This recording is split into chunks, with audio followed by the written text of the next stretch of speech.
ok? Tá? Deixa eu dar uma olhada. Então, eu já lancei o de todo mundo, vocês verifiquem lá. O sistema tá dando umas pane, tá?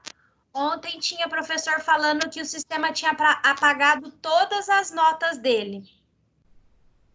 E lá Então, no meu consta processual civil 2 vezes. Estou com 2 notas. então, esse sistema novo, ele é novo, né? Então, ele ainda tá dando alguns probleminhas aí.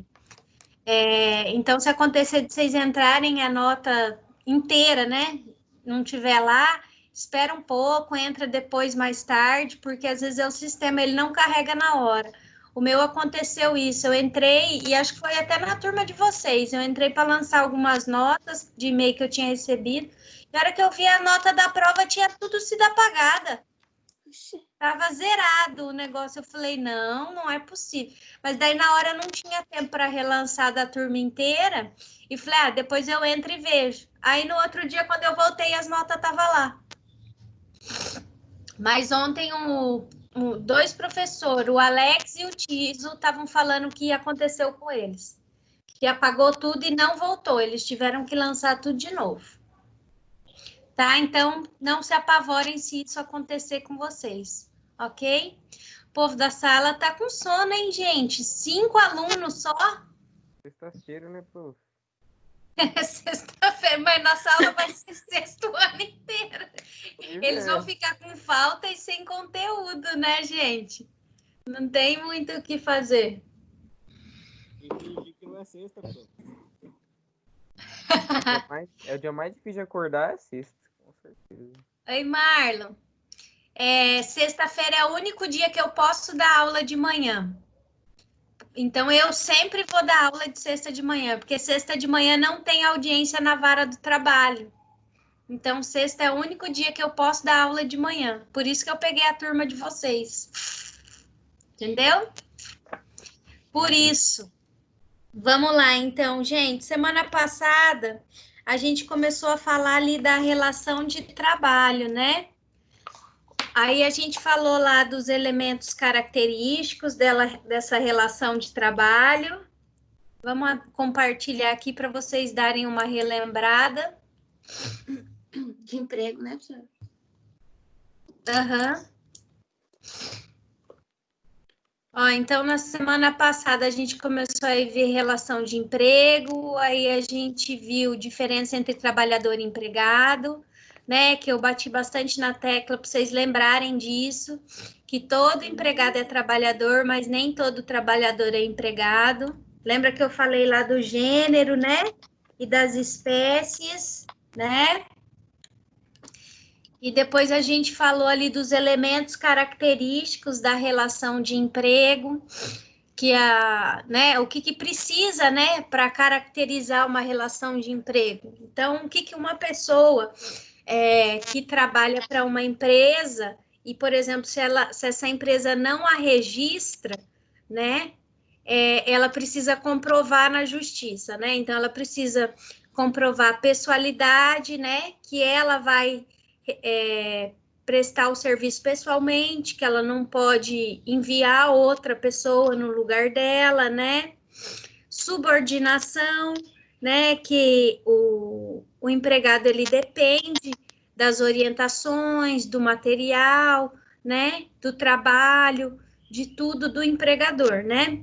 Onerosidade, porque existem vantagens recíprocas, né? O empregado ele presta um serviço e recebe um salário lá no final do mês, de natureza não eventual, né? Então tem que ir trabalhar aí pelo menos 3 vezes por semana, né? Deve haver a necessidade permanente dessa mão de obra, né? E o empregado não corre o risco do empreendimento, né? Que se a empresa falir, se ela pegar fogo, se ela alagar, o risco é do empregador, né? O empregado, ele tem que receber o salário dele no final do mês, ok? Então, a gente terminou aí. A ausência de qualquer um desses requisitos, ele descaracteriza o trabalhador como empregado, tá? Esse empregado aqui, o da CLT. tá? Então, é muito importante, se vocês forem atender um cliente, se ele não tiver carteira assinada e ele quiser entrar com uma ação pedindo o vínculo e mais todos os outros direitos que ele faça jus, a primeira coisa é que você tem que saber que você vai ter que conseguir a comprovação de todos esses itens, tá? Então, tem que conseguir comprovar todos esses itens aqui, todos esses elementos característicos, ok? Todos ou só alguns, professora? Todos. Todos? Todos simultaneamente, Denise. Todos simultaneamente, ao mesmo tempo. Então, para caracterizar empregado seletista, para o cara conseguir ter direito a registro na carteira de trabalho, ele tem que ter todos esses requisitos preenchidos. Ele tem que conseguir comprovar todos esses requisitos. Não quer dizer que ele não trabalhava para a pessoa, se ele não conseguir. Ele só não vai estar amparado ali pela CLT. Ele só não vai ter os direitos estabelecidos ali pela CLT. Mas a maioria das pessoas que acabam entrando com ação trabalhista para comprovar vínculo, elas acabam conseguindo comprovar. Porque a gente vê realmente que tem muito empregador que não quer registrar para não estar efetuando o pagamento daquela carga de impostos, né? Porque um trabalhador seletista, ele sai caro, ele sai praticamente o dobro do salário dele, né? Não que justifique, né, gente? Pelo amor de Deus, não é isso, né? Mas um empregado, ele sai praticamente o dobro do que ele custa na carteira de trabalho. O que o patrão paga para ele, o patrão às vezes chega a pagar, dependendo do valor do salário, quase a mesma coisa de imposto, tá? Por conta de fundo de garantia, INSS, né? Todas as coisas que ele tem que recolher, né? Então, por isso que acontece muito. Então, acaba não sendo muito difícil comprovar tudo aquilo ali, viu, Denise? Uhum. Fica em média 1,9, né? O salário que ele paga e o que ele... o gasto dele, né? Com o funcionário. Então, eu tenho uma amiga que ela tem uma funcionária, uma empregada doméstica. Essa empregada doméstica, ela paga acho que 1.000, 1.200 para empregada, alguma coisa assim. Ela gasta mais R$ 1.000 com essa empregada, com contador, fundo de garantia, INSS, entendeu? Então, o salário da empregada para ela sai R$ 2.000. Essa empregada que vai todo dia na casa dela. Uhum. Então, não é uma coisa, né, barata, né? Empregado não é para qualquer um. Então, vamos lá, gente. A gente vai falar agora, começar a falar dos sujeitos da relação de emprego, né? Então, a gente vai começar a falar ali do artigo 2º e 3º da CLT. O artigo 2º vai estar falando do empregador e o artigo 3º vai estar falando do empregado. Essa frase que está aqui no slide, ela está no material, tá? Ó, eu não mandei o material hoje para vocês aí, porque é o mesmo da semana passada, tá? Ele tá lá no Teams, ele tá na semana passada e ele tá também na pastinha de hoje, tá? As pastas estão por data, a gente não tá mais colocando lá no Google Drive. Então, é o mesmo material da semana passada, tá? Então, ali no material de vocês vai estar lá. Se no momento anterior afirmamos que o direito do trabalho legisla sobre uma relação privada entre dois entes, agora precisamos especificar cada um desses. Os sujeitos da relação de emprego estão estabelecidos no artigo 2º, empregador, e no artigo 3º, empregado, tá? Então, quem está aí com a CLT, já abre ela ali no artigo 3º. Esses dois artigos, gente, vocês têm que saber eles, assim, decorado mesmo, tá? Até para a prova da OAB. Então, vamos lá. Artigo 3º. Considera-se empregado toda pessoa física que prestar serviços de natureza não eventual a empregador sob a dependência deste e mediante salário. Parágrafo único. Não haverá distinções relativas à espécie de emprego e à condição de trabalhador, nem entre o trabalho intelectual, técnico e manual. Então, se o cara for empregado, ele vai estar aqui dentro da CLT, tá? Não faz diferença. Se o trabalho que espécie de empregado que ele é, se ele é empregado professor, se ele é mecânico, se ele é escritor, tá? Não vai fazer diferença qual que é a nomenclatura do emprego dele e que tipo de função que ele exerce, tá? Se é intelectual, se é artística, não faz diferença isso. Ele vai estar aqui amparado pela CLT. Alguém queria fazer uma pergunta? No caso, é só quando é seletista, né, professora? Que entra aqui? A gente só vai utilizar a CLT, né, o empregado seletista, a gente só vai estar estudando ele. Eu vou falar outros tipos de empregado que tem. Eu não sei se você está com material aí, Denise, mas lá no material de vocês, tem lá os vários tipos de empregado que a gente tem, né? A gente tem empregado... Acho que são 5, né? O especial, autônomo...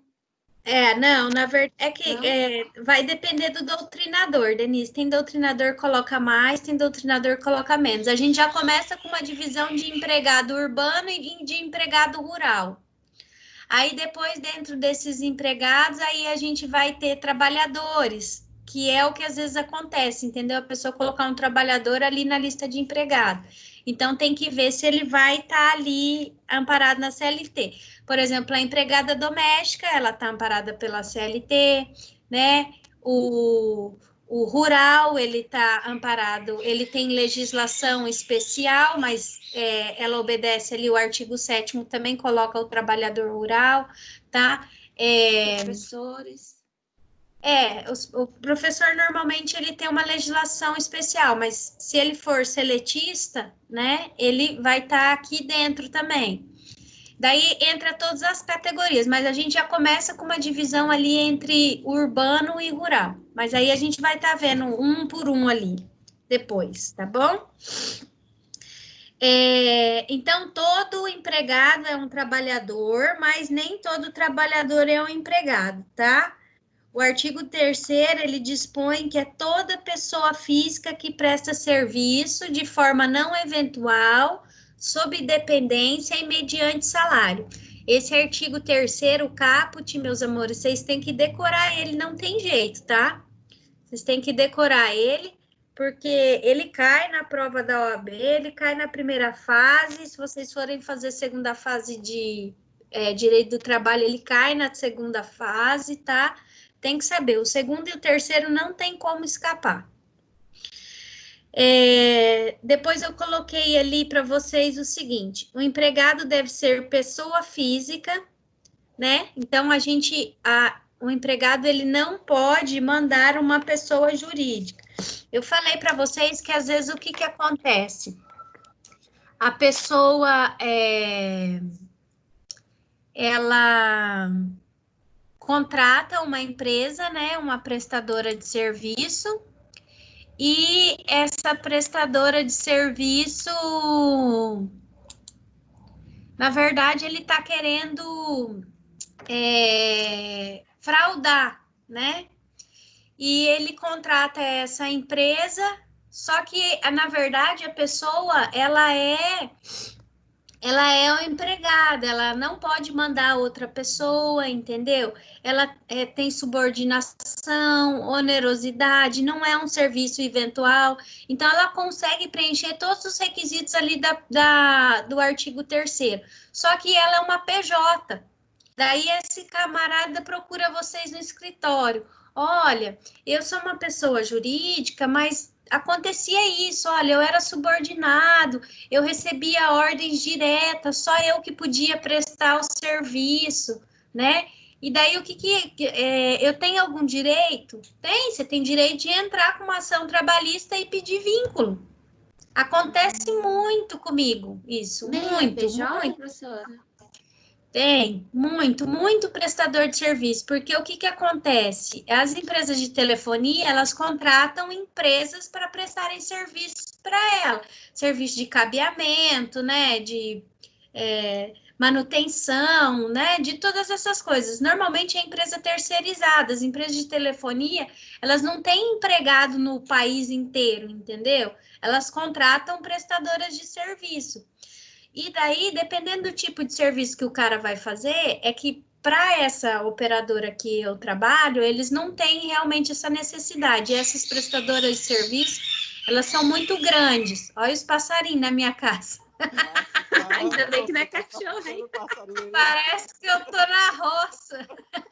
Tá caprichando aí, hein, prof? É crime ambiental, assim. Eu tenho um De pé de arara, sei lá, limão, assim. um pé de limão e um pé de jabuticaba aqui no fundo de casa. E daí eles fazem ninho aqui. Aí. Então, tem pé de jabuticaba. De noite, tem morcego ali, que eles vão ali para comer as jabuticaba e parece que eles estão conversando. Eles ficam tico, tico, tico, tico, tico, tico, tico. E comem todas as jabuticaba. No outro dia, você vai ali pegar a jabuticaba, não tem jabuticaba. E daí tem ninho de passarinho ali. Tem no pé de jabuticaba e tem no pé de limão. Olha, parece sítio. Queria eu morar num sítio, né, gente? Senão ia estar bem agora. Mas infelizmente não é, tô dentro da cidade. Ah, deixa eu avisar, se a campainha tocar, é que a minha diarista tá para vir hoje, tá? Então, se a campainha tocar, vocês não assustem, tá bom? Eu acho que ela desistiu, que ela chega sempre às 7h40, já é 8h20. Acho que ela ficou com frio. Acho que ela ficou com frio. Vou economizar R$ 120. Então, vamos lá, gente. Até me perdi no que eu estava falando. Então, essa operadora que eu presto, ela contrata empresas grandes. Mas eu já vi empresas contratarem prestadoras de serviço de uma pessoa só. E só aquela pessoa. Teve uma que eu fiz um processo faz muito tempo isso, acho que deve fazer uns 8 anos. Só tinha o cara para fazer aquele serviço. Porque era na época, há uns 8 anos atrás, eu lembro que era um japonês, eles estavam começando com fibra ótica. Há 8 anos atrás, eles estavam começando com fibra ótica. Daí, só aquele cara que entendia de fibra ótica. Só que a empresa não quis registrar ele, contratar ele como seletista. Pediu para ele abrir uma PJ e daí ele começou a prestar serviço. O que aconteceu? Por óbvio, né, gente? E ele entrou com uma ação trabalhista, fazia 1 ano que ele estava prestando serviço, e daí ele conseguiu demonstrar todos os elementos. Ele falou, eu tenho que prestar serviço pessoalmente, eu sou subordinado, eu tenho horário para entrar, eu tenho horário para sair, entendeu? Eles que fornecem meu material, eles me pagam por isso, eles dependem desse meu serviço. No entanto, que o cara entrou com ação trabalhista e a empresa não mandou ele embora, porque só tinha ele para prestar o serviço, eles não tinham mais ninguém. Então, ele conseguiu, eles até tentaram recorrer, eles foram, acho que, eles foram até o TST, que eu recebo publicação eu nem trabalho mais para essa empresa, eles recebem publicação de intimação do processo até hoje, eu vejo lá. Então, assim, era uma pessoa jurídica, entendeu? Mas ela, na verdade, era uma pessoa jurídica que estava sendo ali utilizada, né? Fraudada a relação. Porque, na verdade, era um empregado seletista, tá? Então, quando o empregado vier, uma pessoa, né? Mesmo um prestador de serviço vier procurar vocês podem estar verificando essa possibilidade de estar pedindo vínculo, né? Lembrando que sempre é o empregado que vai ter que fazer a prova disso, né? Ele vai ter que fazer. Tá. Ele que vai ter que fazer a prova da pessoalidade, da subordinação, da onerosidade, da não eventualidade, tá? Então, é sempre o empregado que vai ter que fazer essa prova. Isso aqui, numa relação de emprego, não é difícil, tá? Quando essa relação de emprego existe aí, por mais que a pessoa disfarce, que o empregador tente disfarçar por uma contratação de uma pessoa jurídica, sempre acontece. A pessoalidade, ela é mais fácil de ser provada. O que eu vejo que tem muita dificuldade na Justiça do Trabalho é a questão da subordinação. Porque, por exemplo, ele vai, entra e daí ele fala assim, que ele não falava com alguém direto da empresa, sabe? Ele falava com uma outra pessoa, que ele não recebia ordens diretas, que vinha lá no e-mail dele, ou no pager, ou no tablet, que estava vendo ali, que vinha ali qual que era a ordem de serviço, sabe? Então, ele não era um subordinado, assim, pessoal, né? Submisso. Então, só vinha a ordem de serviço, ele vinha, ele fazia a hora que ele quisesse, depois que ele tinha feito, ele só dava baixa lá no sistema. Então, a subordinação que às vezes tem algum risco aí do empregado não conseguir fazer prova, tá? Mas pelos processos que eu já fiz, a maioria que eu fiz, eles acabam conseguindo fazer essa prova. A não ser quando tem mesmo a empresa ali no meio, né? E aquele empregado já está registrado numa empresa e quer que a outra empresa responda ali subsidiariamente ou solidariamente, ok? Depois, ali em seguida, eu estou falando ali que o empregado ele está sob dependência do empregador e nesse quesito a dependência envolve vários sentidos, né? Então, a dependência vai estar ali ao modo que ele realiza essa tarefa, né? Por quê? Porque ele vai estar realizando a tarefa como? De acordo que o empregador quer que ele realize, né? Então, ele tem que fazer de certa forma. Eu já trabalhei em linha de montagem no Japão, né? Então, lá acontece muito isso, né? Porque você vai fazer as coisas, então tem uma ordem ali para você estar fazendo aquilo, né? Você chega e tem que fazer. Eu, por exemplo, eu ficava dentro de uma casinha, uma bolha, fazendo solda ali dentro. Eu fazia solda naquelas placas verdes. Eu não sei como é que aquelas placas verdes chama aqui no Brasil, lá no Japão chamava Kiban. Então, eu ficava fazendo solda nessas plaquinhas verdes, sabe? Então, e tinha ordem até para fazer os pingos de solda nas plaquinhas verdes. Eu fazia filmadora. Então, fazia aquilo lá, tudo tinha uma ordem. Era um empregador. Hã? Sua internet tá cortando você. A minha tá cortando? Tá cortando para vocês também, meninos? Um pouquinho. Ai, deve estar instável hoje, né, gente? A hora que eu vim pro celular, mas se ficar qualquer coisa de dúvida, daí vocês falem, tá? Perguntem aí. Fala assim, professora, cortou, não entendi. E era então, Sankotai, professora, ou não? Oi? Você fazia Sankotai lá ou não? Não, eu trabalhava à noite, das 7 da noite às 7 da manhã. Todo dia. Ganhava bem. De segunda a sábado. Vinha para cá só no domingo de manhã. Era difícil. Tá? Então, essa dependência, ela tá pregada. Então, sempre para saber se o empregado tem a dependência, a primeira coisa, né? O empregador que ensinou ele a fazer aquele serviço, né? O modo de fazer, o empregado ele não está liberado para fazer aquilo do jeito que ele quer fazer, tá? Ele tem que seguir métodos e padrões. As empresas que têm aqueles ISO, sabe? ISO 9000, 2000 e não sei o quê, essas empresas aí, elas ficam mais no pé ainda, tá?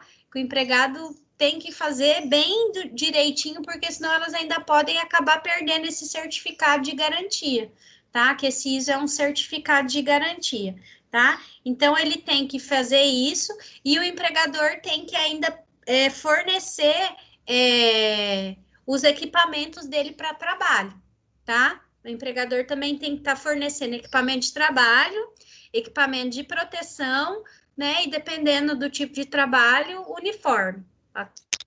Tranquilo aqui? Continuando. Depois ali no que tange ao salário, no direito, a gente vai ter uma aula disso mais para frente, tá? Que eu vou fazer uma aula da diferença de salário e remuneração, tá? Da diferença entre uns. Depois a gente vai ter aula só disso, tá? Então, compreende como salário qualquer contraprestação recebida pelo empregado em decorrência do desenvolvimento do trabalho. O empregado é devedor do trabalho e credor do salário. O empregador, ao contrário, é devedor do salário e credor do trabalho, tá?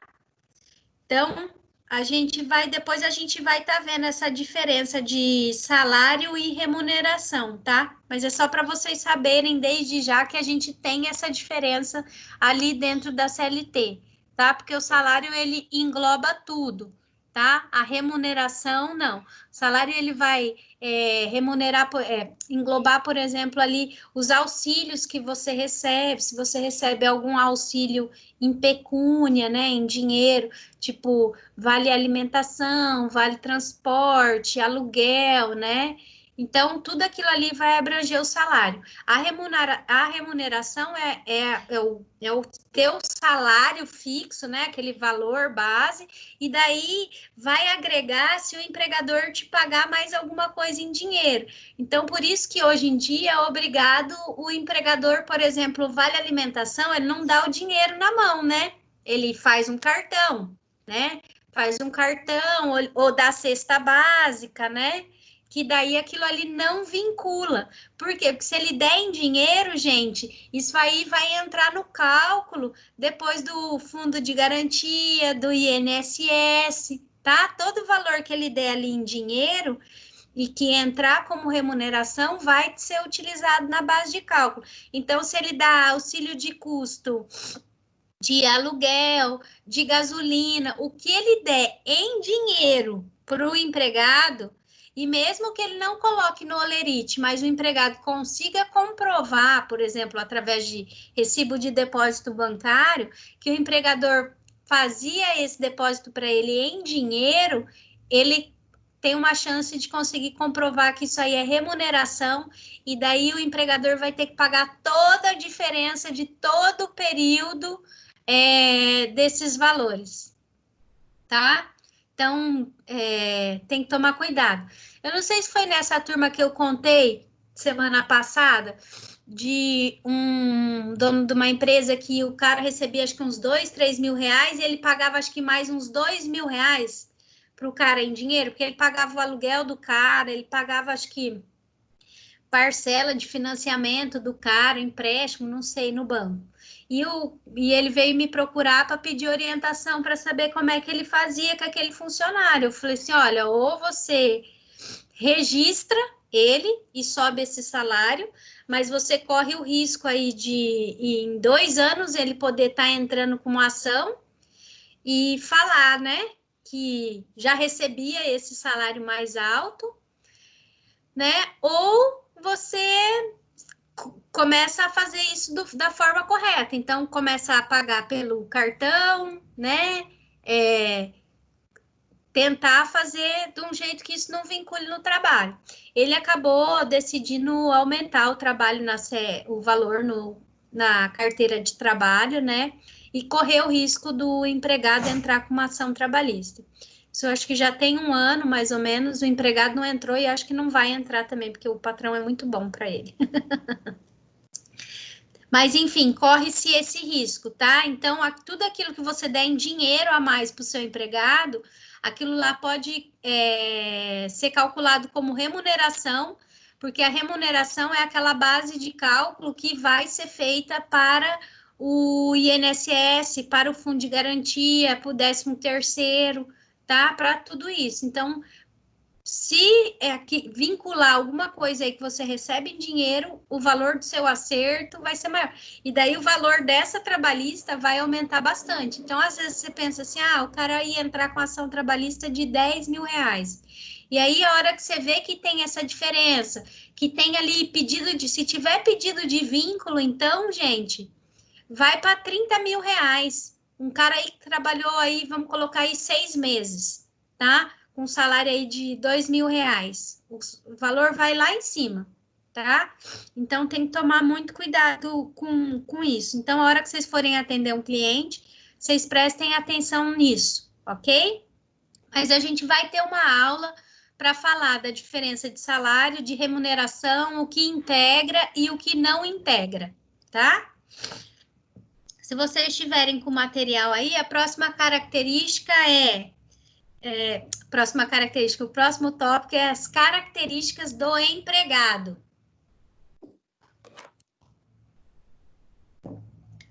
Então, é aquelas que a gente... praticamente todas aquelas que a gente viu lá antes, né? Com exceção ali do risco do empreendimento, né? Porque a gente tinha visto ali os elementos característicos da relação de emprego, né? O que faz para... Diga. Você pode compartilhar a tela aí do computador, por favor? Posso, claro. Obrigado. É que não vai estar escrito, né? Só vai estar assim, ó. Ah, tá. Não tá aqui, tá no material de vocês. Você tá com material? Não. Com aquele outro material, é que o meu aqui também não tá aberto, e como o Teams está aberto, eu não consigo abrir aqui para vocês. Mas não, essas características... mas tá no material, pode ficar tranquilo, tá? Tá bem. Então, aqui, gente, nas características do empregado, vocês só têm que lembrar que ali o empregado ele não corre o risco do empreendimento, tá? Então, é a única que não tá aqui. Então, somente pessoa física ou natural, que pode ser empregado, né? Os serviços são prestados pessoalmente pelo empregado, que não pode fazer-se substituir no trabalho por qualquer outra pessoa, tá? Essa característica da subordinação, ela afasta de vez a possibilidade de que o empregado possa ser uma pessoa jurídica, tá? Depois ali vai estar, os serviços prestados são contínuos, não eventuais, devendo estar inseridos nas necessidades normais da atividade econômica. Gente, a gente está falando aqui daquele trabalho normal, do contrato de trabalho normal. Hoje a gente tem o contrato intermitente, né? Ele também está previsto na CLT. Por quê? Porque o trabalhador intermitente, ele também tem os direitos, né? Que o trabalhador que trabalha todos os dias da semana, tá? Então, isso que tem que ficar claro para vocês, tá? Então, o intermitente, ele vai trabalhar menos dias, menos horas, mas ele também vai ter direito a registro na carteira, ele também vai ter direito a recolhimento de INSS, ele também vai ter direito a fundo de garantia, ele vai ter direito a férias, 1/3, 13º, tá? Então, ele faz jus de tudo aquilo que esse empregado aqui diário faz, tá? A única diferença é que o empregado intermitente, ele vai receber tudo isso de acordo com a quantidade de serviço que ele prestar, tá? Então, se ele trabalhar horas, ele vai receber aquelas horas no final do mês. Então, o INSS dele e o fundo de garantia que vai ser recolhido vai ser proporcional àquele valor que ele trabalhou daquelas horas no mês, tá? Então, tudo vai ser proporcional. As férias dele vai ser proporcional à quantidade de tempo que ele trabalhou num período de 1 ano. O 13º dele vai ser calculado na média dos 12 meses que ele recebeu, tá? Então, o intermitente, ele faz jus a todos os direitos, mas na proporcionalidade dele, tá? A gente vai estar vendo dele depois aqui no final desse conteúdo. Eu não sei se a gente vai conseguir terminar hoje, tá? A empresa pode ter somente trabalhadores intermitentes 2 vezes na semana? José, então, vai depender aí, porque se for um serviço que essa pessoa está prestando lá, que precisa desse serviço diário, pode ser que o juiz tenha algum entendimento ali diferente, né? E essa questão do trabalhador intermitente, ela é muito nova ainda, ela não chegou no TRT. Mas eu não vejo impedimento das empresas terem aí trabalhadores só intermitente, tá? Só que daí ele tem que se caracterizar ali como um trabalhador intermitente, tá? Tem que preencher lá os requisitos do trabalhador intermitente. Então, 2 vezes por semana só, não tem problema. Desse jeito que você está colocando aí, eu não vejo problema nenhum, tá? Eu não vejo. A legislação, ela fala que, por exemplo, a doméstica, né? Que é o que a gente mais usa como base, é mais de 2 vezes por semana, que é o que a legislação fala. Conseguiu entender, José Barbosa? Por nada. Então, vamos lá, continuando. A prestação de serviço não se dá de forma autônoma, né? Ou seja, o empregado presta serviço de uma forma subordinada às ordens e ao controle do empregador, tá? Isso aqui é sempre o que dá pano para manga nas audiências trabalhistas. Quando voltar à Justiça do Trabalho, eu vou marcar da gente ir assistir a audiência, tá? Na Vara do Trabalho aí de Paranavaí. Daí a gente vai assistir a audiência trabalhista de instrução, para vocês verem como é que o bicho pega, tá? Como é que o advogado vai perguntando para as partes, como é que ele vai tentando fazer prova, né? Desses requisitos lá na audiência. Como é que o juiz vai levando a audiência, como é que ele tenta pegar quando as partes estão mentindo, né? Então, principalmente quando tem uma relação de emprego e o camarada não é registrado. Eu tenho uma audiência agora no final do mês que é isso. A pessoa trabalhou 11 dias, daí a empresa não registrou, porque ela pensou, não vou registrar para não sujar a carteira, né? E daí, ó, a pessoa entrou com uma ação trabalhista. Quer dizer, ganhou um processo trabalhista aí por conta de 11 dias, né? Tudo bem que a funcionária não vai ter muito para receber, né? Mas, mesmo assim, né? Tem que registrar logo no começo, ok? E por último aqui, os serviços prestados são sempre remunerados, ou seja, ao trabalho correspondente sempre uma contraprestação pecuniária paga pelo empregador. Então, falei bastante disso na aula passada, não sei se vocês estão lembrados, mas não tem empregado que trabalhe de graça, tá?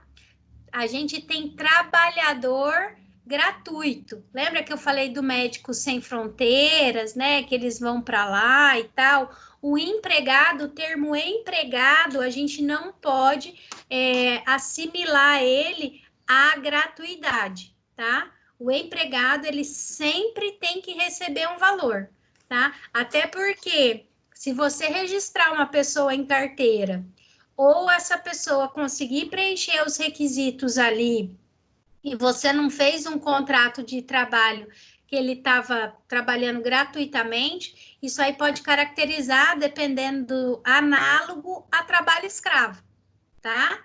Então, e daí não é nem só as questões trabalhistas que esse empregador vai responder, ele vai responder por crime, né? Ele vai responder penalmente também, tá? Então, tem que tomar cuidado com isso, tá? Então, trabalhador, eu tenho trabalho voluntário, que é o trabalho de graça, tá? Empregado, eu não tenho empregado que trabalha de graça, tá?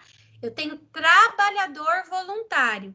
Empregado voluntário não existe, tá? Porque o empregado, obrigatoriamente, ele tem que receber uma contraprestação, tá? Então, não é que as pessoas não possam prestar serviço comunitário, né? Serviço voluntário, trabalhar de graça. Elas podem, mas tem que ser feito isso aí, tá, gente? Tem que ser feito esse contrato. Então, se alguém vier procurar vocês, peçam para fazer um contrato, porque se a pessoa entrar com uma ação trabalhista, ela vai conseguir preencher todos os vínculos. E ainda o cara vai ter que pagar salário, né, daquilo lá, vai ter que recolher todos os impostos que não foi recolhido, tá?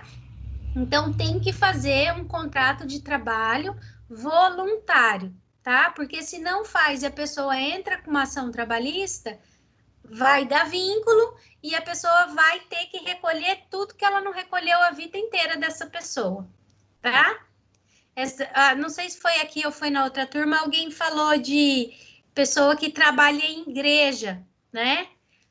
Pessoa que trabalha em igreja, ela presta lá o serviço, ela vai lá todo dia limpar a igreja, arrumar as coisas lá para o padre fazer a missa, e ela faz aquilo voluntariamente. Um dia vem um advogadozinho no ouvido dela e fala assim, vamos entrar com uma reclamação trabalhista contra a Cúria Metropolitana, faz tantos anos que você está aí, e agora você está precisando de dinheiro. E daí ela preenche todos os requisitos, porque só ela que podia prestar o serviço, ela tinha a chave da igreja, né? Ela sabia como fazer, porque o padre ensinou ela como é que tinha que fazer, como é que tinha que limpar, como é que tinha que cuidar, né? Então, ela preenchia ali todos os requisitos, ela só não recebia. Então, ela não fez um contrato de prestação de serviço voluntário. O que ela vai poder fazer? Ela vai poder entrar com uma ação trabalhista e pedir vínculo. E a igreja vai ser condenada. Vai ter que registrar ela, pagar todos os tributos e todos os salários que a igreja não pagou. Tá bom? Conseguiram entender que esse exemplo? Sim. Tranquilo, Lucas? José? Joseph? O Joseph. Joseph. Só fica diferente do Barbosa. Nossa, mas eu não sei nem como comprovar que ela podia ser trabalho voluntário e tal. Então, é o contrato, né, Lucas? O que comprova é o contrato. Se não fez o contrato, ele pode levar a testemunha lá, né? Mas o que comprova que ela aceitou a trabalhar de graça é o contrato. Porque daí ela vai levar a testemunha que ela trabalhava. Todo mundo vai comprovar que realmente ela trabalhava, entendeu? A igreja não vai negar que ela trabalhava, que ela prestava esse serviço lá. A prova de você fazer que é um serviço voluntário é isso. É o contrato. Não tem, infelizmente, a gente não tem outra forma de fazer essa prova. Você pode até falar por testemunha, né? Levar testemunhas lá que falam que ela falava que ela estava realizando um serviço voluntário, né? Um trabalho voluntário lá na paróquia. Mas tem uma grande chance do juiz falar, não, ela tinha relação de emprego.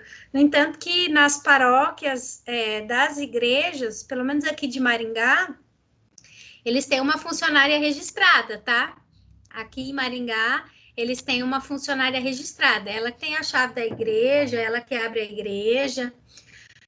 Aqui na minha igreja, eu fico aqui perto da paróquia Santo Antônio. Aqui é um senhor que cuida da igreja. Já lá na igreja da minha mãe é uma senhora que cuida, que fica com a chave lá da igreja, que abre, que fecha, que separa lá os cálices, as hóstias, tudo é ela que prepara para a missa. Então, e eu sei que eles são funcionários registrados, tá?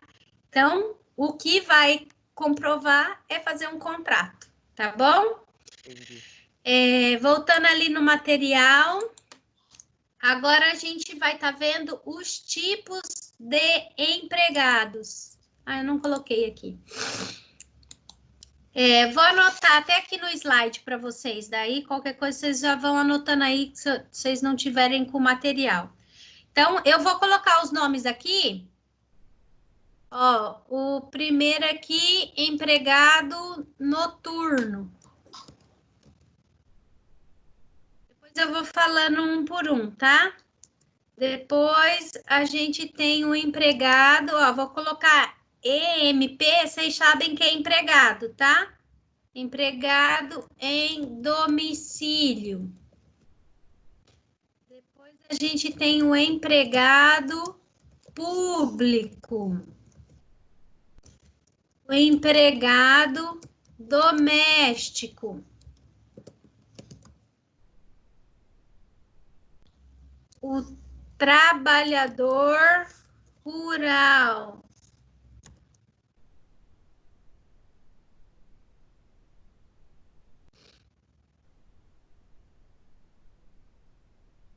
O empregado hipersuficiente. A gente vai estar falando disso. E, por último, o cargo de confiança.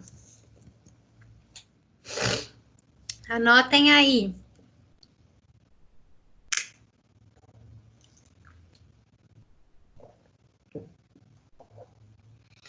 Pessoal, se alguém entrou depois e não me deu bom dia ali no chat, dê bom dia ali no chat, que é pelo chat que eu vou fazer a chamada depois, tá? Que daí eu vou pegar o nome de vocês ali pelo chat. Então, se teve alguém que não me deu bom dia ali no chat, dá bom dia ali no chat, tá? E as notas dos trabalhos estão lançadas. Se a sua nota de trabalho não foi lançada, verifica se o seu e-mail, se o e-mail veio para mim mesmo, né? Se o e-mail que você enviou estava certinho, alguma coisa desse tipo, né? E qualquer coisa me reencaminha esse e-mail, tá bom? Professora, você é uma das únicas que tá certinho minhas notas.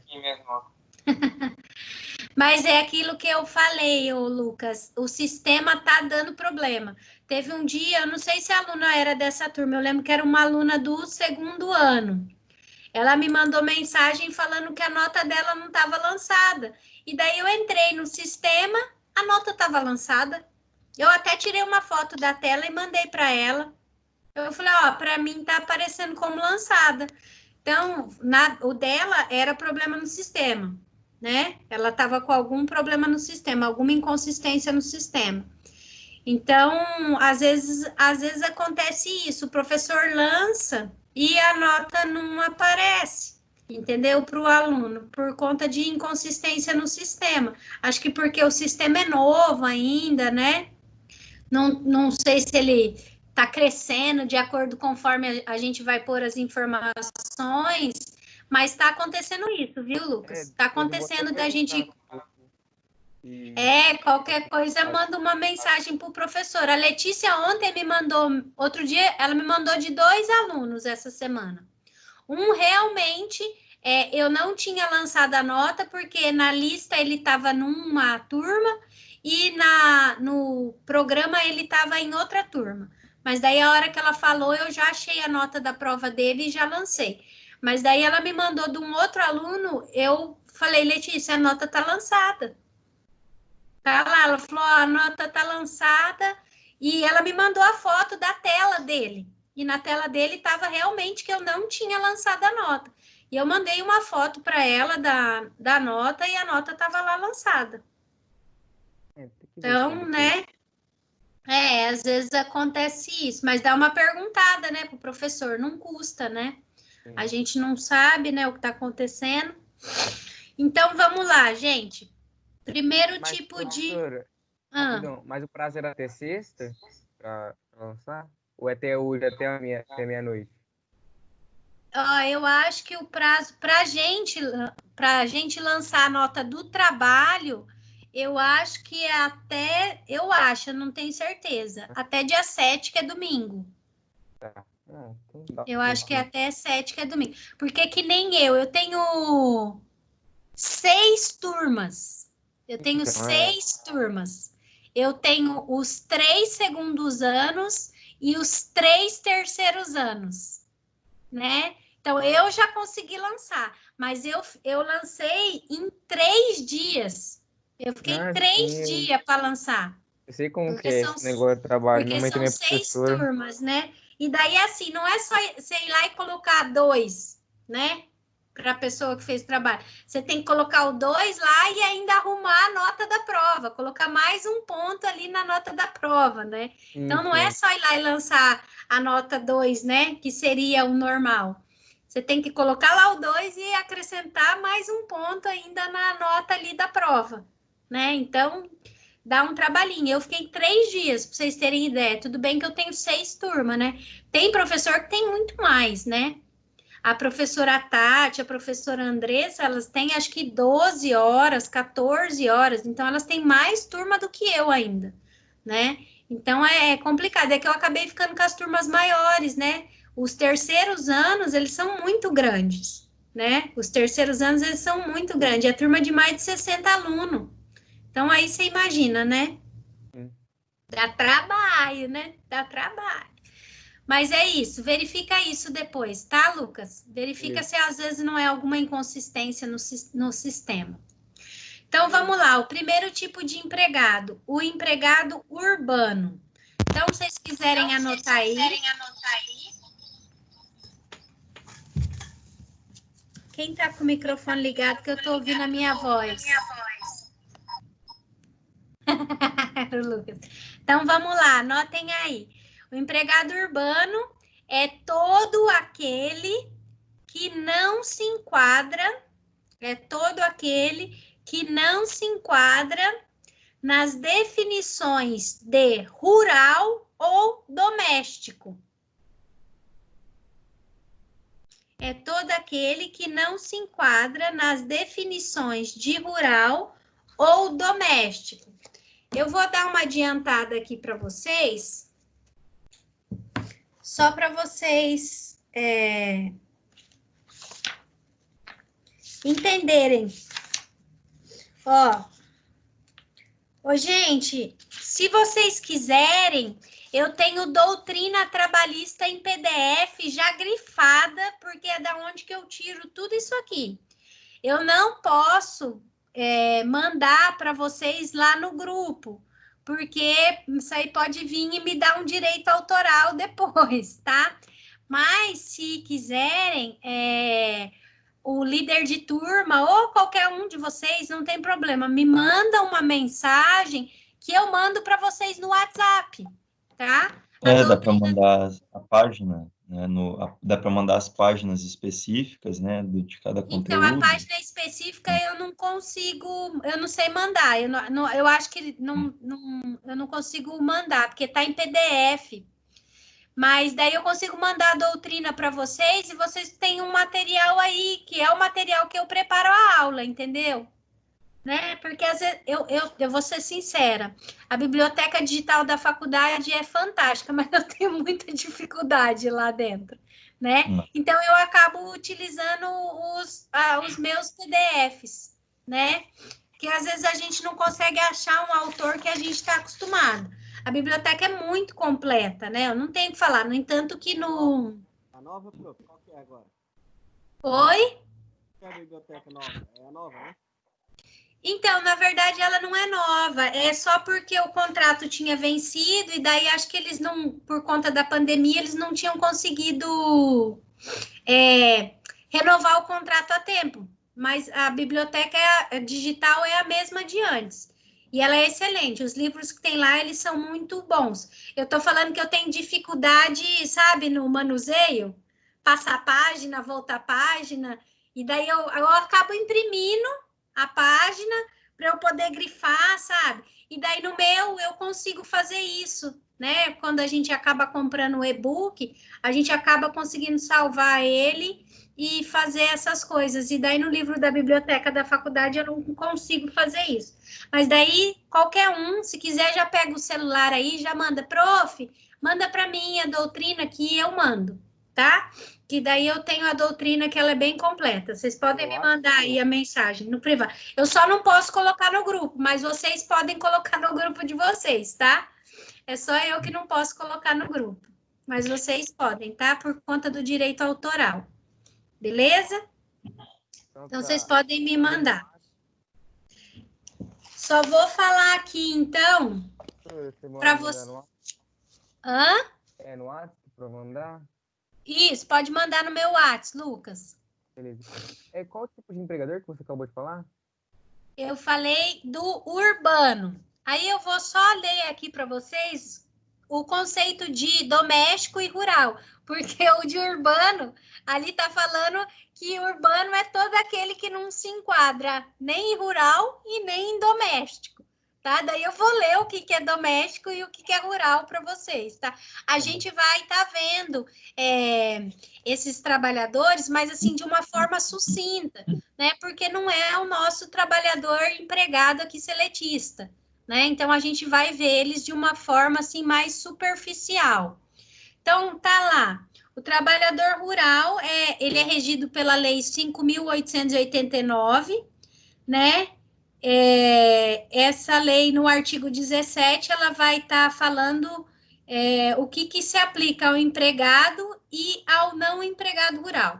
Daí, no empregado rural, quem que é o empregado rural, professora? É o boia fria, que é eventual, normalmente é por safra, né? Por colheita, os meeiros, os parceiros, os arrendatários. Então, são empregados rurais aqueles contratados por prazo indeterminado, por safra e por contrato de curta duração, tá? Não precisa anotar isso, apesar que se vocês pegarem lá o material de vocês, tem isso, tá? Tem o que é empregado rural, vai ter lá na última folha, vai ter lá do empregado rural, do trabalhador rural, ok? Tá? Então, só para saber. Então, o empregado urbano não pode ter essas características aqui, tá? Então, ele não pode ter essas características, porque vai que ele está trabalhando numa área urbana, mas ele está trabalhando ali como boia fria, né? Uma chácara, né? Que tem ali dentro da cidade e que tenha colheita, alguma coisa desse tipo, tá? Então, mesmo que a área seja urbana e ele estiver prestando aquele tipo de serviço, ele vai entrar nessa categoria aqui, tá? E não tem problema, porque o trabalhador rural, ele tem direito à aposentadoria, ele tem direito a recolhimento de INSS, né? Ele tem direito, tantos direitos quanto o empregado urbano. E o trabalhador rural, ele até se aposenta mais cedo, né? Porque a gente sabe que a vida no campo ela é bem mais difícil que a vida na cidade, né? Via de regra, com exceção a alguns trabalhos urbanos que também são bem desgastantes, né? Às vezes por conta de periculosidade, de insalubridade, né? Mas a vida no campo ela acaba tendo essa vantagem, né? Para os trabalhadores, tá? Então, e depois a doméstica. A doméstica ela dá muito pano para manga, tá, gente? Por quê? Porque ela não tinha antes legislação especial, né? E agora ela tem. Agora deixa eu ver se eu acho a minha empregada doméstica aqui. Tô só pensando que eu vou ter que lavar 2 banheiros hoje, gente. Que a dona Rosa não veio. Vamos lá. Não é fácil não. Mas os meus banheiros aqui, filho, banheiro de homem. Nossa senhora, o meu filho é um porquinho. Vamos lá. Então, ó. Lucas, você vai lavar a calçada?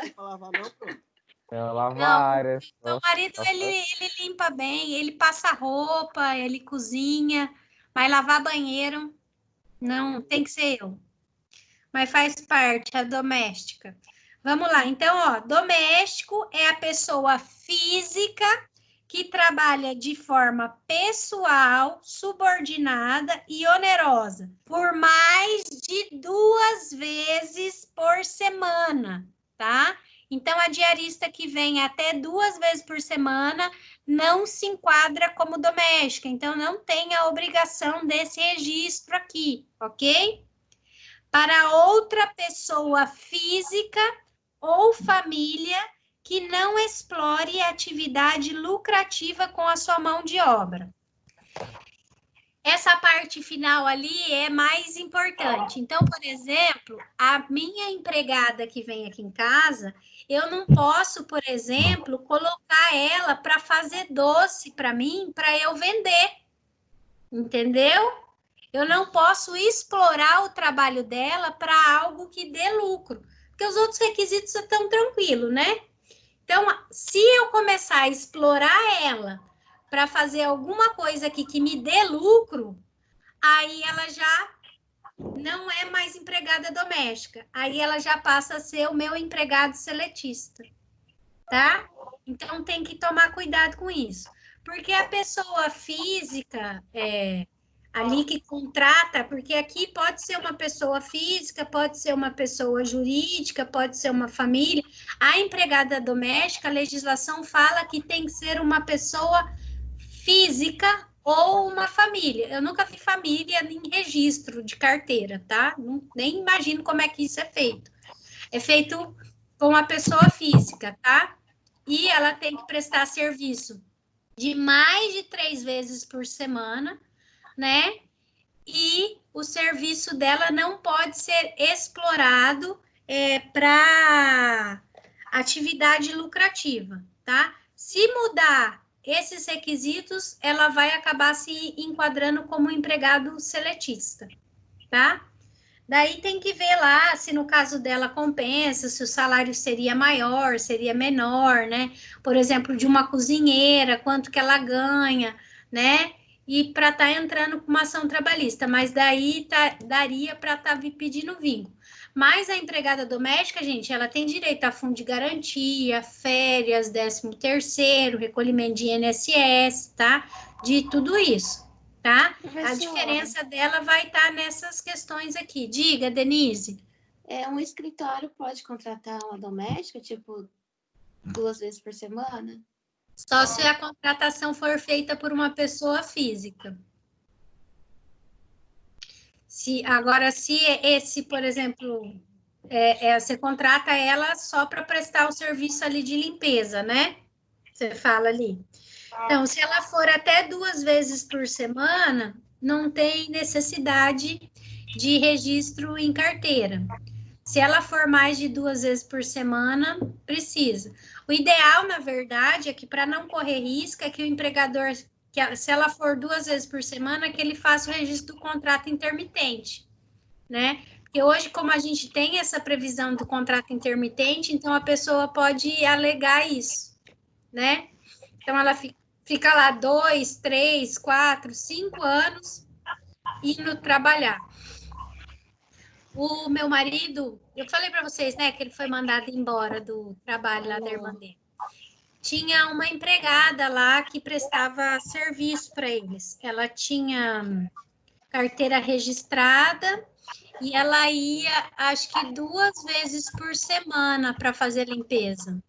Ou ela não tinha carteira registrada? Não lembro agora, não tenho certeza. Mas ela entrou com uma ação trabalhista para pedir insalubridade.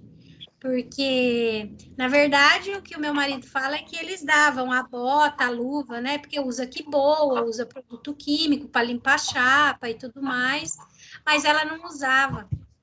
Ela não usava. E daí a empresa acabou sendo condenada.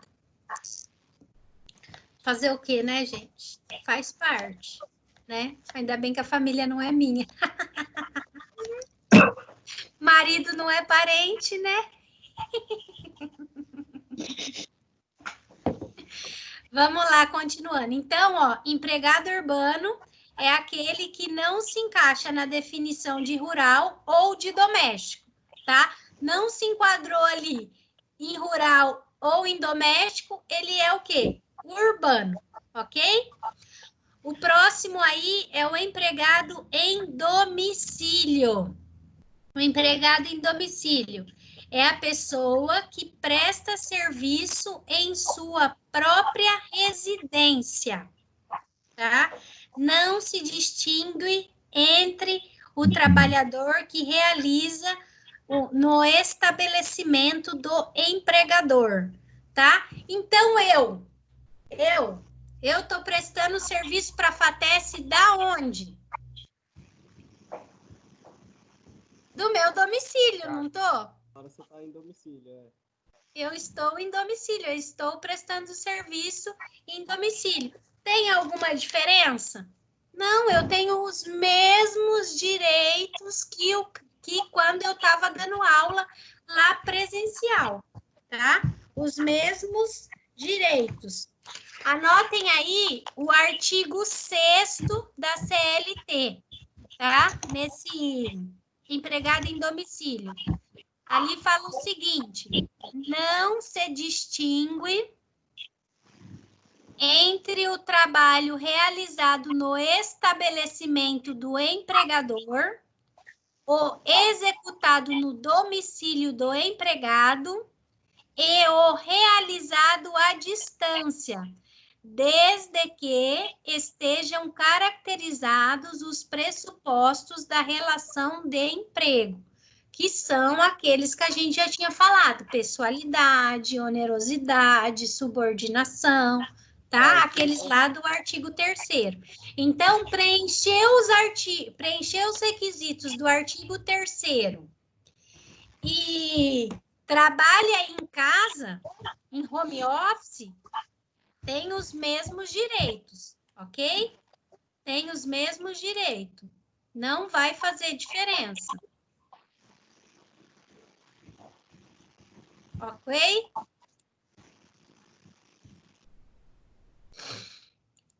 Vamos lá, então. Alguma dúvida aqui? Tudo tranquilo? Belezinha? Então, vamos lá. Agora a gente vai falar do empregado público. Quem que é o nosso empregado público? O empregado público tá ali, espécie do gênero servidor público. Seu contrato é regido pela CLT, mas sua contratação também é precedida de concurso público. Meus amores, então, o empregado público,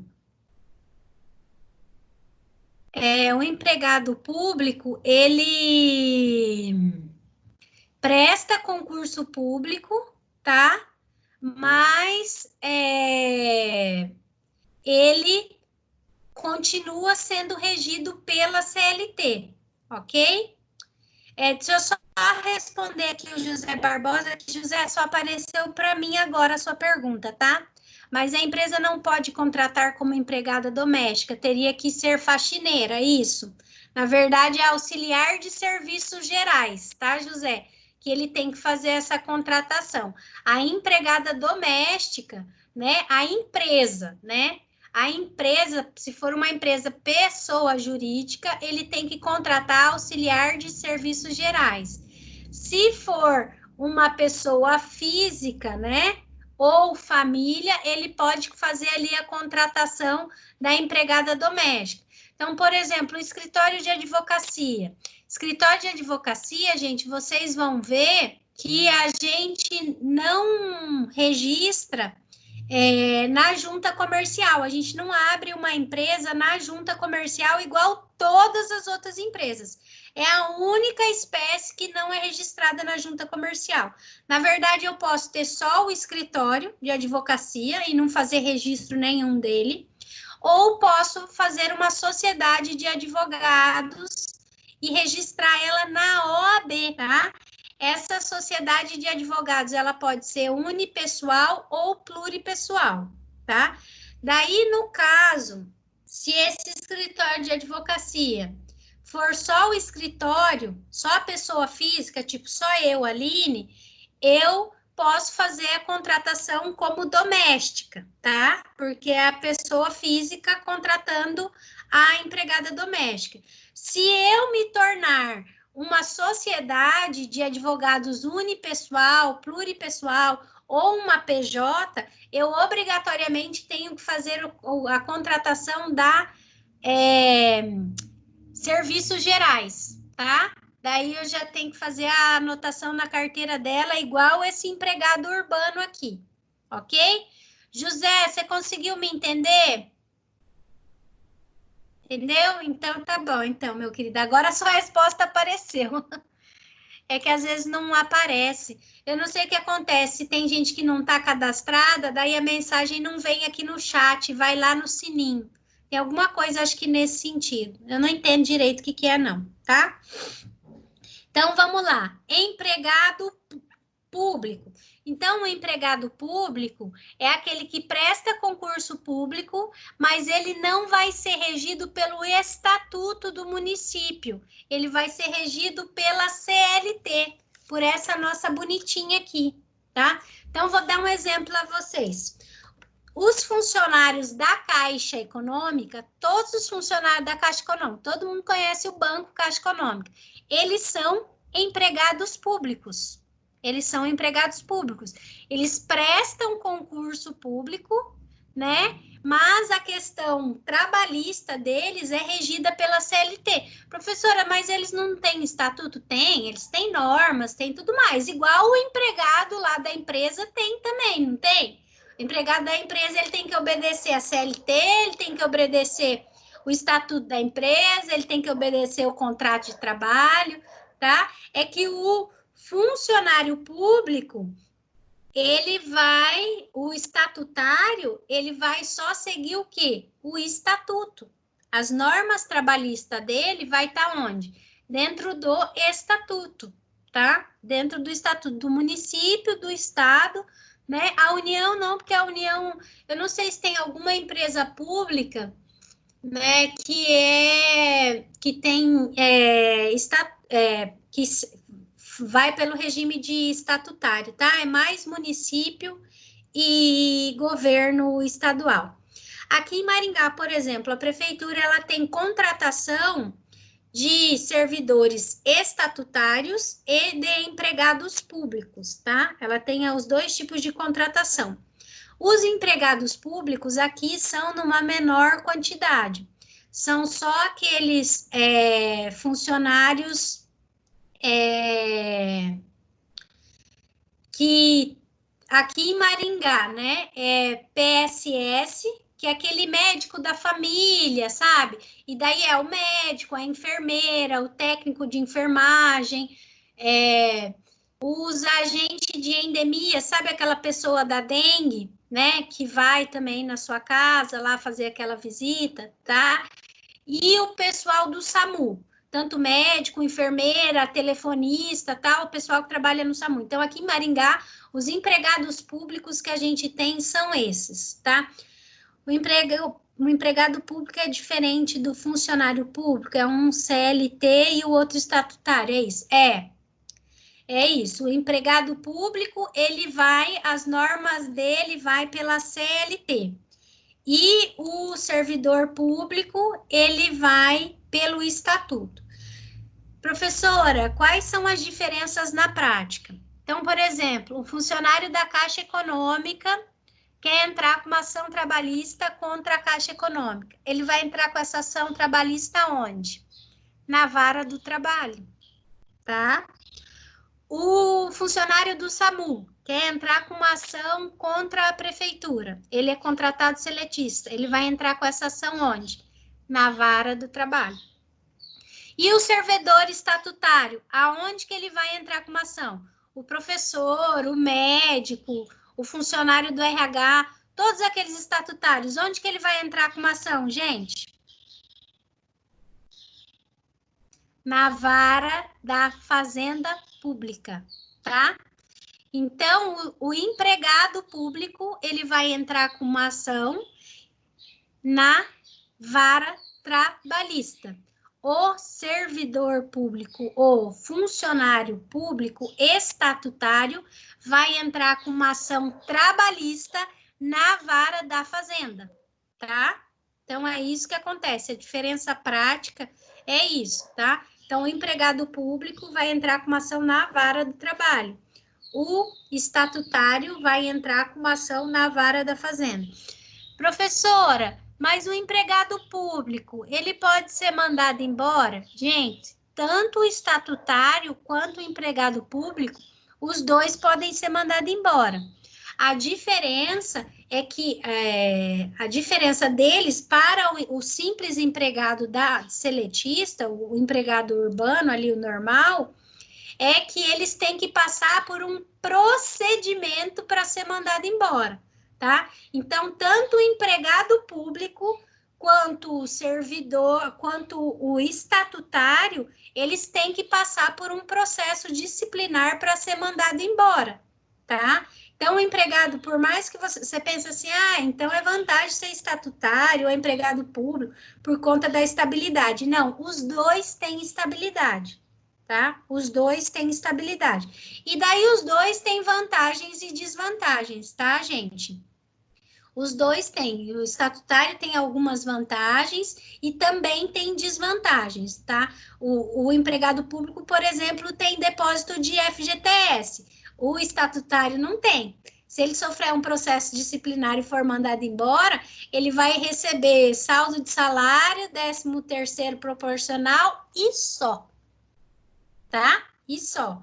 O empregado público já não, ele já tem algumas coisas, tá?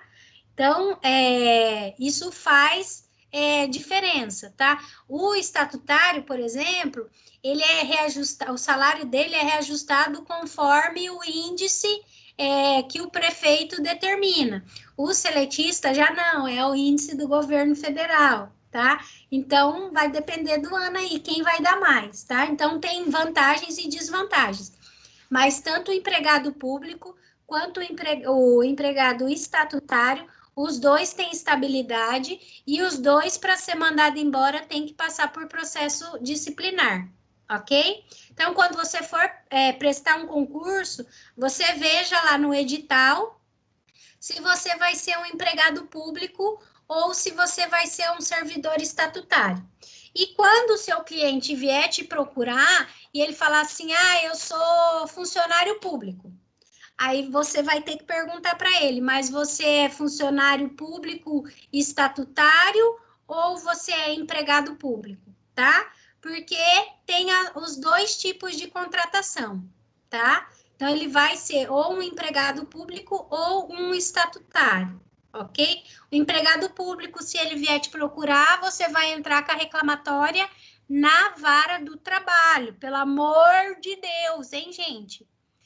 E o servidor, né, estatutário, você vai entrar com ação na vara da Fazenda Pública, ok?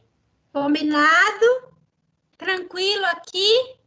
Nossa, gente, já é 9h20. Eu falo demais, né? Quase não dá sono. Quase não dá sono. Não dá nem tempo de dar sono, né, José? Não, nós estamos dormindo, prof. Aqui. Olha lá, a Denise fica dormindo, disfarçando. É nada, a minha voz é muito aguda, não dá para dormir, eu sei disso. A minha voz é muito aguda, eu não consigo, ninguém consegue dormir ouvindo a minha voz. Pior quando você dá essas risadas, aí nós acorda. Aí nós acorda. Faz parte. Então, vamos lá. Ficou José Barbosa.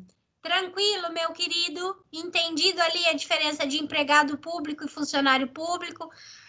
Alguém ficou com alguma diferença, com alguma dúvida aí? Tudo certo? Então, tá bom, então. Vamos para o próximo agora. Empregado doméstico. Eu já li ali para vocês, né?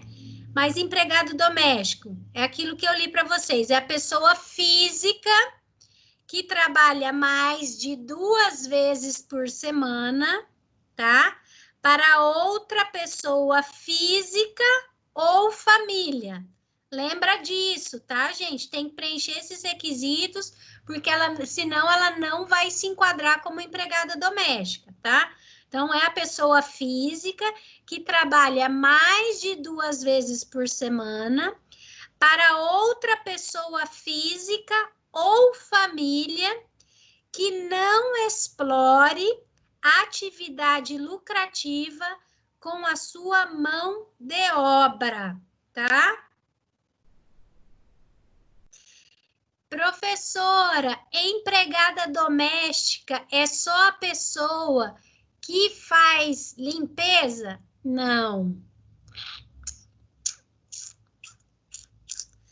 Pode ser médico, pode ser o faxineiro, tá? Pode ser motorista, pode ser piloto de avião. Tudo vai depender de quem é o empregador dele, tá? Então, desde que ele não explore aquela pessoa com alguma atividade lucrativa, tá? Então, o motorista, né? Se você contrata um motorista, né? Que a gente é muito chique. Eu tenho uma amiga aqui, eles têm motorista contratado para levar os... Na verdade, é um motorista para 4 irmãos. Na verdade, só para levar os filhos dos 4 irmãos para creche, para escola. Para creche não, né, gente? Que rico não vai para creche, né? Mais conhecido como van. Não, é um motorista mesmo, vai com o carro, ele tem um carro particular deles, entendeu? É um motorista mesmo, bonitinho. Ele pega, leva as crianças cedo para a escola, pega da escola, leva elas para o balé, para dança, para o judô. É isso que é o serviço dele, e a babá vai junto. Tem gente com dinheiro ainda nesse mundo. Eu também tenho. Uber. Então, não, esse aqui não é o Uber, tá? Então, só para deixar claro para vocês, depois vocês quiserem dar uma olhada, olhem lá a lei complementar. Olha quem veio, apareceu aqui. Vem cá, Mina. Olha lá. Aí, ó, você chamou, já era.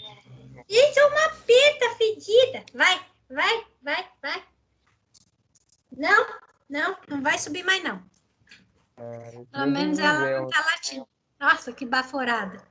Então, anotem aí, deem uma olhada lá na Lei Complementar 150 de 2015, tá? Deem uma olhada lá. A lei da empregada do doméstico, se vocês quiserem dar uma olhada, né, nela lá, para ver... Não tô nem achando o número dela aqui agora. Nossa, sumiu. Bom, só colocar lá a lei da empregada doméstica que aparece. Não? Né? 5.820. Isso. Eu já falei aqui, eu não sei nem onde que eu anotei mais, gente. Então, mas daí vocês acham, que eu sei que vocês são espertos, tá? Então, mas deem uma olhada nessa lei complementar 150/2015, para vocês estarem vendo, tá? Então, não é só os serviços gerais que se enquadra ali como empregada doméstica, tá? Eu só não posso estar ganhando lucro. Aqui, por exemplo, quando eu falo do médico, né? Aquele médico que vai lá 3 vezes, 4 vezes por semana, analisar, ver um paciente que está em casa, acamado, em coma, alguma coisa desse tipo, eu posso estar contratando ele como empregado doméstico, tá? O piloto de avião, eu posso ter um piloto de avião particular, entendeu? Então, vai depender aí de quem que é o empregador. Se o empregador for uma pessoa física, né? Então, o que quase não ocorre, né, gente? Porque os impostos já são altos para quando a pessoa jurídica, né? E para a pessoa física, às vezes também os encargos não ficam ali baixos, tá? Então, mas dependendo de quem é o empregador, você pode estar contratando uma pessoa que não na função de serviços gerais, tá? Tem que só lembrar que você não pode explorar aquele serviço dela de forma lucrativa, tá? Então, a mulher que vem aqui fazer faxina, não posso colocar ela para cozinhar e vender a comida que ela faz. Ou colocar ela para me ajudar e vender aquela comida, tá? E daí ela não vai estar mais se enquadrando ali como empregada doméstica, tá? Ela vai ali para o empregado urbano normal, ok? Tranquilo aqui? Entenderam? Depois eu coloquei ali o trabalhador rural, que ele é regido pela Lei 5.889 de 73, e ele está também ali no artigo 7º, a linha B. Vocês já viram isso? O José viu comigo. O José sabe porque eu já falei isso em sala o ano passado, quando eu dei aula para ele. Mas vocês já viram isso no código, né? Caput, inciso, alínea. Vocês já viram isso? Sabem olhar isso dentro dos códigos, né? Então, ali na CLT, no artigo 7, a linha B. Então, se vocês estiverem aí com a CLT, já grifa lá. Vai estar falando dos trabalhadores rurais. Aos trabalhadores rurais, assim considerados aqueles que, exercendo funções diretamente ligadas à agricultura e à pecuária, não sejam empregados em atividades que, pelos métodos de execução dos respectivos trabalhos ou pela finalidade de suas operações, se classifiquem como industriais ou comerciais, tá? Então, aqui vai estar falando ali de como é que tem que ser um trabalhador rural. A lei, essa lei 5.889, ela é mais específica, tá? Se vocês quiserem entender um pouco mais de trabalhador rural, vocês podem estar dando uma olhada lá na lei. A gente não vai se aprofundar nele, né? Porque ele tem uma legislação especial, então a gente não vai estar estudando ele a fundo, tá? Eu só preciso que vocês saibam que ele existe, né? Que tem que ser feito registro e tudo mais, né? Que ele tem direitos, que ele tem garantias, mas que não vai ser ele que a gente vai estar estudando aqui. Então, ele vai estar na lei especial e ali no artigo 7º, a linha B. Ok? Alguma pergunta aqui do trabalhador rural? Não? Tranquilo? Então, a gente agora vai para o empregado. Hã? Só para trabalhador rural, é 15 anos, né? Ou mudou alguma coisa? José, mudou. Mudou. Tem que dar uma olhada lá na lei. Eu não peguei nenhuma trabalhista de empregado rural, mas mudou. Mas eu acho que foi para uns 20 anos, 25, alguma coisa desse tipo. Eu não tenho certeza agora, não. Mas mudou sim, mudou de todo mundo, né? Mudou de todo mundo. Trabalhador rural é difícil comprovar que ele trabalhou tanto tempo, né? Então, na verdade, as ações que eu tinha para comprovar tempo de trabalho, na verdade, o meu era misto, era urbano e rural, as que eu tive. E a pessoa fazia, demonstrava ou pelo recolhimento do Imposto Territorial Rural, né, ITR, ou recolhimento do sindicato. E daí, lá nesse recolhimento do sindicato, tinha o nome de todos os trabalhadores que trabalhavam lá naquela roça.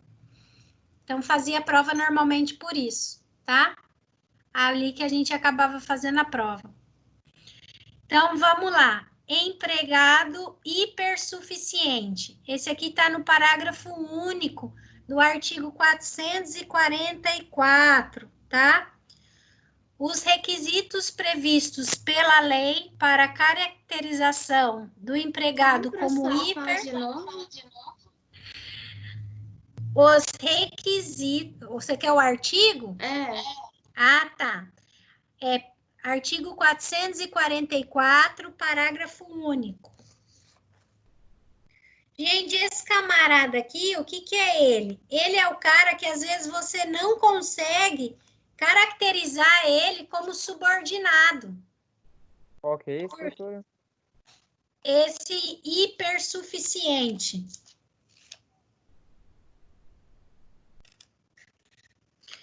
Ó, o parágrafo único vai estar lá. A livre estipulação a que se refere o caput desse artigo aplica-se às hipóteses previstas no 611-A. Deixa eu só ler aqui o caput. As relações contratuais de trabalho podem ser objeto de livre estipulação das partes interessadas, em tudo quanto não contravenha as disposições de proteção ao trabalho, aos contratos coletivos que lhes sejam aplicáveis e às decisões das autoridades competentes. Só um pouquinho.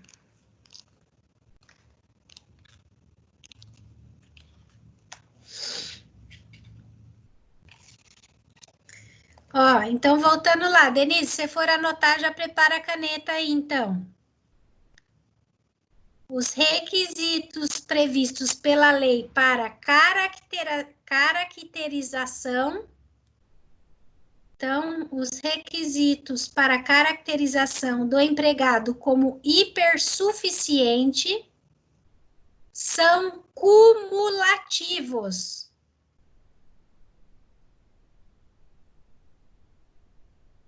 Ou seja, devem estar presentes concomitantemente.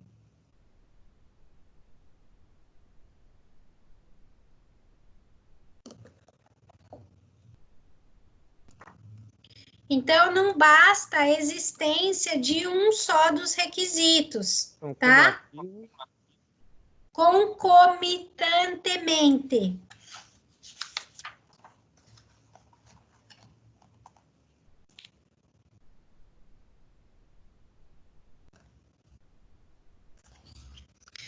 Aí eu coloquei ali o artigo 611-A, depois vocês peguem para ler, porque ele é bem extenso, tá? O 611-A é um rol, né, desses requisitos, tá? Mas ele é exemplificativo, ele não é um rol taxativo, tá? Então, vocês vão ter lá várias coisas lá falando, tá bom? Esse hipersuficiente aqui é aquela pessoa que, às vezes, ela tem mais conhecimento que o próprio proprietário da empresa, e daí ele acaba não tendo aquela subordinação tão grande, entendeu? Porque, por exemplo, é um cargo técnico, né? Então, ele acaba fazendo as coisas ali conforme a necessidade. Por exemplo, as pessoas que trabalham em laboratório, né? Farmacêutico, bioquímico, o patrão não vem ali falar para ele o que ele deve fazer, o que ele não deve fazer, da forma que ele deve fazer, né? A pessoa, ela tem uma autonomia, tá? Então, ele acaba sendo hipersuficiente na realização do trabalho dele. Então, às vezes, o que acontece? O empregador consegue falar que aquela pessoa não tinha vínculo porque ele não tem essa subordinação, tá? Então, às vezes, ele acaba querendo falar, não, mas ele fazia o que ele queria, a hora que ele queria, do jeito que ele queria, tá? E, na verdade, não é que por conta da função dele, do tipo de trabalho que ele acaba realizando, isso fica, ele, né, é o empregado seletista, ele tá aqui e ele precisa estar ali dentro, tá? Ele tá ali dentro do regime da CLT. A única coisa é que ele tem mais conhecimento do trabalho, então ele acaba não tendo essa subordinação da mesma forma que os outros empregados seletistas têm, tá? Mas ele se encaixa aí. Esse é o hipersuficiente, tá? É esse cara que normalmente tem um conhecimento maior do serviço, então ele acaba não sendo subordinado, tá? Mas ele tem ali, ele tem que cumprir horário, ele só não segue aquelas regras ali que, né, a gente, trabalhador comum, segue. Ok? Aqui no hipersuficiente, entenderam? Então, é um cara que tá ali, mas que, né, tem um pouquinho ali a mais. E o último, gente, é o cargo de confiança, que está ali no artigo 62, tá? O inciso 2 também vai estar falando dele. O que acontece? Esse cargo de confiança, a nossa aula acaba 9h40, né? Então, falta 2 minutos. Esse camarada aqui do cargo de confiança, ele não tem certos direitos, porque ele recebe um salário a mais, tá? Então, por exemplo, ele tem que receber um valor a mais ali no salário dele, né? Tipo 20%, 25%. Só que ele depois ele não pode entrar com uma ação trabalhista pedindo hora extra. Por quê? Porque esse cargo de confiança não tem direito. Diga. A gente está falando desses cargos de confiança de relação privada, né? Mas Isso. e no relacionamento público? Tem gestor que nomeia não sei quem, não é cargo de confiança? O cara recebe A gente tem, por exemplo, os cargos de gerência, de coordenação, aí vai estar variando conforme o estatuto, tá? Se ele for Dependendo do que o estatuto estiver falando. Se o estatuto estiver falando que esse cargo já recebe um up na remuneração por conta dele, não vai ter direito à hora extra, ele não vai receber. Se não estiver falando, se não falar que ele não tem direito, então ele não vai ter direito, tá? No caso do servidor estatutário, a lei tem que estar falando que ele tem direito, tá? Porque eles não podem ter direito a nada que não esteja previsto em lei. Se for um empregado público, ele vai seguir a CLT, então, né? Daí ele não vai ter direito, ok? Ele já vai estar recebendo um salário maior por isso. Por exemplo, o gerente da Caixa Econômica, o coordenador de uma região, tá? Então, esse camarada, ele, por exemplo, ele não tem direito à hora extra porque ele já ganha mais por isso, ok? Então, daí vai estar lá. Senhora, corte o que mesmo? O 62, o inciso 2, que vai estar falando dele, tá? Vai estar lá os gerentes assim considerados, tá? Mas semana que vem eu volto. Eu vou deixar aqui anotado e semana que vem eu volto a falar desse cargo de confiança, tá bom? Uhum. Então, Lucas, você já me mandou a mensagem, né? Eu vou mandar lá Não a foi eu, não, doutrina prof. para vocês. Ah, você não mandou, não? Não, mas eu vou mandar. Tá, mas então se alguém quiser, me manda mensagem aí, pede a doutrina para vocês, tá? Que daí eu mando, ok? Obrigada, meus amores. Vão descansar um pouquinho, que daqui a pouco vocês têm aula de novo, tá Lavar a bom? louça, né? Eu já ouvi que meu marido já lavou. Então a gente se encontra semana que vem, tá bom? Até, professora. Beleza. Beijo, fiquem Tchau. com Deus. Até Tchau, tchau. semana que vem. Tchau. Até. Tchau, até.